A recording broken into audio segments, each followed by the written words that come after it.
Hello everyone, welcome to Veranda Days. Today we are going to learn how to find a square values that is greater than 100. Whenever you are having the value between 101 to 124 means you can use this trick. Here also base value is 100 and we need to find out 108 square. 108 is how much greater than 100? That is 8. So 8 square is 64. Next we need to add 108 plus 8. 108 plus 8 it will become 116.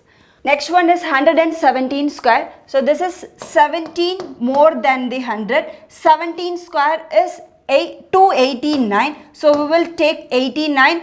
2 will be carry forward.